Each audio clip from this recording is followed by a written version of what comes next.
बस ये है ना कि पहले तो लड़कियों को पढ़ाओ लिखाओ, ठीक है, फिर उनकी शादियां कर दो। अब ये है ना कि जब लड़का पैदा होता है सबको खुशी होती है, लड्डू बढ़ते हैं, मिठाई बढ़ती है ना, कि धन लाने वाला बनेगा, हमारे घर को भर देगा, लड़की भी आएगी, माल देश भी आएगा, कार भी आएगी, पैसा भी आएगा, सब कुछ आएगा। और जहाँ लड़की पैदा होती है वहां पे सब ये सोच लेते हैं कि लो ये आ गई, कर्जा कर्ज है, ये अभी ये कर्ज हमें पता नहीं कैसे उतारना पड़ेगा। ये ऐसी सोच बन चुकी है लोगों की, ऐसी धारणा बन चुकी है लोगों की कि आज भी आज भी हमारे इंडिया में लड़के और लड़कियों को इक्वल नहीं समझा जाता। भले चाहे कितने कानून हो, भले चाहे 21वीं सदी आ गई हो, भले चाहे मौलिक अधिकार मिल रहे हो, मौलिक करते कुछ भी मिल रहा हो, लेकिन आज भी एक चीज है, एग्जाम्पल आपके सामने बहुत सारे होंगे, ठीक है, और हर रोज घटित भी होते होंगे।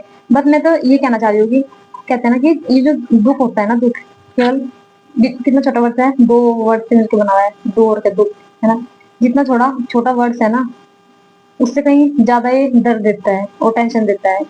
मुस्कान जितना बड़ा शब्द है, इतनी छोटे से टाइम के लिए आती है, और दूध जितना छोटा वर्ड है, इतने बड़े टाइम के लिए आता है। फ्रेंड्स, क्या आपने कभी सोचा है कि कुछ लड़कियां तो आवाज उठा देती है और कुछ लड़कियां आवाज भी नहीं उठा पाती है, ठीक है।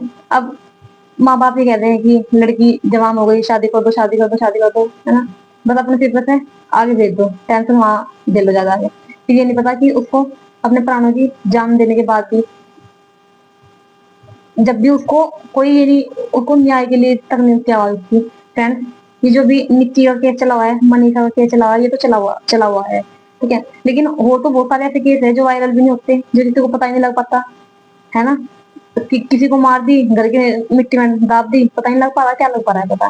140+ करोड़ हमारे देश की आबादी हो चुकी है। कब क्या कहाँ क्या घटना घटित हो रही है, ये सारी घटना न्यूज में आ जाती है। और फिर न्यूज में आने के लिए क्या एकदम से कोई उसको ऐसे एक्सेप्ट करके आगे दे देता है, ऐसा भी नहीं लगता ना कि एकदम से ही न्यूज में चली गई वो। मैं ये कहना चाह रही हूँ, मैं 3 घंटे रोई हूँ, मेरी आंखें भी रो गए, मतलब वो हो गए वो। बस मैंने इस चीज का ये कंक्लूजन निकाला कि लोग ना दुख रो के पूछ लेंगे और हंस के उड़ा देंगे, तुम्हारी बातों को रो के पूछ लेंगे और हंस के उड़ा देंगे, ये दस्तूर है। और जो दुख तुम्हें होगा ना, वो खाली तुम्हें दुख होगा, वो और किसी को दुख नहीं होगा, या बस तुम्हारे माँ बाप को होगा, या बस जो तुम्हारी जो संतान है, तुम्हारा बेटा या बेटी, उसको दुख होगा। और कोई किसी को दुख नहीं होगा, ना तुम्हारे हस्बैंड को दुख होने वाला है, ठीक है, ना तुम्हारे किसी और रिश्तेदार को दुख होने वाला है, ना तुम्हारे पड़ोसी को दुख होगा, किसी को कोई दुख नहीं होगा। हमदर्दी सबको होगी, लेकिन साथ किसी का नहीं मिलने वाला है। इसलिए जो जिंदगी का सफर है ना, ये तो भूल जाओ कि हमें लाइफ पार्टनर मिलेगा, वो हमारे साथ में चलेगा, है ना। अरे, मेरा ये मानना है कि बिना लाइफ पार्टनर के भी सारी जिंदगी कट जाती होगी अच्छी, है ना। क्योंकि एक तो अपनी टेंशन, फिर एक दूसरे की टेंशन, इनकी दोनों की टेंशन अपने सर पे धर के दो बोझ की तरह, है ना। हो रही सपनों की बात, तो मेरी बहनों, मेरे को आप लोगों से हाथ जोड़ के ये विनती है कि आपके जो भी सपने हैं लाइफ में, उनको आप शादी से पहले पूरे कर लेना, ठीक है। क्योंकि जब आपकी शादी हो जाएगी ना, तो आप अपने सपनों को पूरा नहीं करोगी, आप अगलों के सपनों को पूरा करोगी। आप अपने सपनों को भूल जाना, या फिर आप अपने सपनों को अपने घर पे छोड़ के आ जाना। आगे मत सोचना, आगे फिर आपको क्या करना पड़ेगा, बच्चे पालने पड़ेगी, ठीक है। पहली बात तो ये है कि अगर लड़का हो गया तो ठीक है, अगर लड़की होगी तो तब आपको फिर ताने सुनने को मिलेंगे, और अगर लड़की भी नहीं हुई तो फिर तब आपको ताने सुनने को मिलेगी। तब गाँव के, समाज के, सबके की तो बच्चा नहीं होता, पता नहीं क्या कमी है इसमें। मतलब बच्चा ना हो जाए तब मरण, लड़की हो जाए तब मरण, शादी ना होए तब मरण, शादी हो जाए तब मरण, दान दे सब मिल जाए तब मरण, लड़की अनपढ़ हो तब मरण, और जो पढ़ी लिखी हो इसने तो ये तो कानून झाड़ दिया है, तो कभी तब मरण। मतलब लड़की जाए तो फिर कहाँ जाए, कहाँ जाए, घर में लड़की सुरक्षित नहीं है, घर में जला के मारे जाते हैं, गला घोट के मारे जाते हैं, और भी तमाम पता नहीं कितने केस में कह रही हूँ ना। कुछ केस वायरल हो जाते हैं, कुछ केस सामने आ जाते हैं, लेकिन कुछ केस तो वायरल ही नहीं हो पाते। अब भी तो FIR भी नहीं लिखी जाती, FIR क्या होती है वो नहीं लिखी जाती। आपको पता है जो पुलिस वाले होते हैं कितने नाटक करते हैं, पहली बात तो वो FIR दर्ज नहीं करते, ठीक है। और अगर कर भी लेते हैं ना, क्या कहते हैं वो, पता है आपको क्या कहते हैं, वो ये कहते हैं कि आपकी लड़की किसी साथ में भाग गई होगी, उसका चक्कर चल रहा होगा, है ना।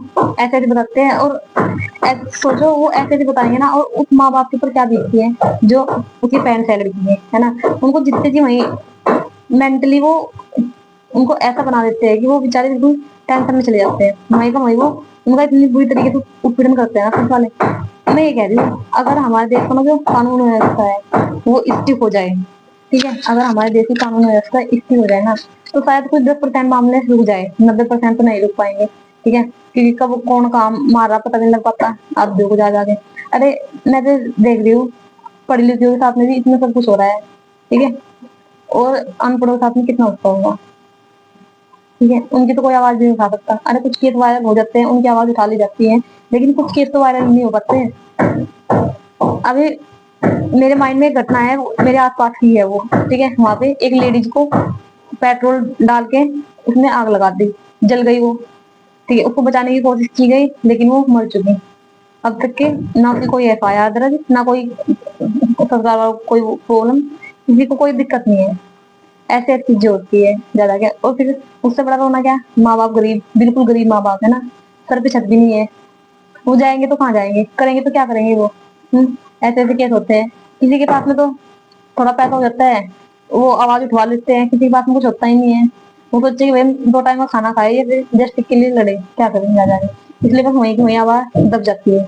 लेकिन सवाल ये नहीं है कि आवाज वहीं की वहीं दब जा रही है, सवाल ये है कि ऐसे कितनी महिलाएं, कितनी लड़कियां हर रोज घरेलू हिंसा का शिकार होती है, डोरी सिस्टम का शिकार होती है, कोई जला के मार दी जाती है, कोई खुद सुसाइड कर लेती है, कोई पति की उत्पीड़ना से खत्म हो जाती है, कोई एक्सीडेंट में मर जाती है। तो फ्रेंड्स, इन चीजों का अंत क्या है, क्या कभी आपने इस चीज के बारे में सोचा है? मैं कह रही हूँ ना कि दुख छोटा सा वर्ष है लेकिन ये पूरी जिंदगी तबाह कर देता है। दर्द कितना छोटा होता है लेकिन जिसको होता है ना उसको महसूस होता है। दुख कितना कितना छोटा होता है, जिसको होता है ना उसको महसूस होता है। फ्रेंड्स, मैं वो तो कह रही हूँ ना कि लोग क्या कह देते हैं कि लड़की है, क्या कर रही, पढ़ लिख के तो अगला घर जाना, अगला घर संभालना, अगला घर संभालना वो तुम्हारा घर नहीं है, इसका ध्यान रखना। अगर वो तुम्हारा घर होगा तो फिर यही बोला जाएगा कि तुम अपना घर संभालना, लेकिन अगला घर संभालना है ना, अगलों का। और मैं आपको बता दूं, घर में और मकान में अंतर क्या होता है। घर वो होता है जो जहाँ पे हमारे रिश्ते सुरक्षित रहते हैं, एक दूसरे का मान सम्मान होता है। तो मकान वो होता है जहाँ पे खाली ईंटें खड़ी रहती है, घर में रोज कलेश रहता है, मार पिटाई रहती है, झगड़ा रहता है, ठीक है। और इन चीजों से पता नहीं कितनी महिलाएं हमारे देश में हर रोज जूझती है, और उसकी आवाज उठ जाती है, कुछ बेचारी आवाज उठाते उठाते स्ट्रगल करते करते मर जाती है, बस खत्म हो जाती है कहानी। 2 दिन रोके बैठ जाते हैं लोग, छुट्टी। और लोग क्या घर के लोग बैठ जाते हैं, तो समझ नहीं आता ना कि करे तो फिर क्या करे, जाए तो फिर कहाँ जाए। ये हो जाती है ना खुशी, करे तो क्या करे, जाए तो कहाँ जाए। पैदा होता है लड़का, सबको खुशी होती है ना, कहीं चैन दी जाएगी, कहीं खुद दिया जाएगा, कहीं गोल्ड दिया जाएगा, कहीं चुचक दिया जाएगा। लड़की पैदा होती है, क्या दिया जाता है, कुछ भी नहीं दिया जाता है। तो ये जो सोच है ना, ये पहले से चली आ रही है, ये अब नहीं चली हुई है कि हाँ ये आज से शुरू हुई है, हम बोल दे कि अभी से शुरू हुई है। और मैं आप लोगों को एक चीज और भी बता दूं, कुछ लोग कह देते हैं ना कि अब तो बहुत ज्यादा केस हो रहे हैं इन चीजों को, महिलाओं को लेके, अत्याचार को लेके, स्त्रियों को लेके। अरे अब नहीं हो रहे हैं, ये बहुत पहले से आ रहे हैं चले हुए। बस बात यह है कि सुर्खियों में अब आ जाते हैं क्योंकि सबके पास में फिलहाल बड़ा फोन रहता है, आईफोन रहता है सबके पास में, तुरंत फोटो क्लिक किया और सेंड कर दिया। ये डिफरेंट रहता है, ये बहुत पहले से चला चला रहा है। और एक चीज और भी है, सब ये बोल देते हैं कि आज भी ये चला हुआ है कि बेटी बचाओ बेटी पढ़ाओ, ये सब चीजें। तो बची नहीं रही है। दूसरा, जो पढ़ी लिखी लड़कियां हैं उनकी जो एक्सेस रखी है ससुराल में भी, ना पढ़ी लिखी होगी कोई इज्जत रहती है और ना अनपढ़ों की तो रखती नहीं, जो पढ़ी लिखी की रखती है, तो अनपढ़ों की क्या रखती है ज्यादा। और ये सोच, ये ना हर चीज का देखो होता है पुरुष प्रधान जो देश है हमारा, ठीक है। आज भी पुरुषों की ये सोच है कि जैसे महिलाओं को पहले मार पीट के रख दिया जाता है ना, कि आज भी तुम ऐसी मार पीट लो, ऐसी पीट छिप के काम चल जाएगा। अरे तुम अगर लड़कियों को इज्जत नहीं दे सकते ना, तो एटलीस्ट उनकी इंसल्ट भी ना करो, उनकी बेइज्जती भी ना करो। अगर उनको तुम सम्मान नहीं दे सकते ना, तो उनका अपमान भी मत करो, ठीक है फ्रेंड। मैं यही कहना चाह रही हूँ कि अगर तुम उनको, अब एक बात बताओ, अगर तुम उनको मारोगे पीटोगे, उनकी रिस्पेक्ट नहीं करेगा, घर जो घर के मेंबर है, फिर भी देखो कि बाहर वाले उनके साथ में कैसे बर्ताव करेंगे, किस तरीके का बर्ताव उनके साथ में होगा। आपने कभी इस चीज के बारे में सोच के देखा कि कैसे उनके साथ बर्ताव होगा? चाहे तो उनका रेप कर दो कोई, चाहे उनको फिर उनके साथ बहुत किसी तरह का बर्ताव कर दो। अरे बस ये है ना, ये कहते हैं ना कि गरीब लड़की की शादी अगर ठीक फैमिली में हो जाए, थोड़े वो कहते ले अपने लेवल का तो देख लेते, अपने लेवल क्या दिया तुम्हारे माँ बाप ने, अपने लेवल का देखा तुमने, तुम्हारी क्या औकात है, तुम्हारी क्या औकात है, ये बोलते हैं। लेकिन मैं पूछ रही हूँ, जब लड़की पढ़ी लिखी रहती है और लड़का कौन पढ़ नहीं जाता है, ठीक है, तब भी देखो औकात को कि तुम, जब लड़की पढ़ी लिखी देखी, तुमने सुंदर देखी है, पढ़ी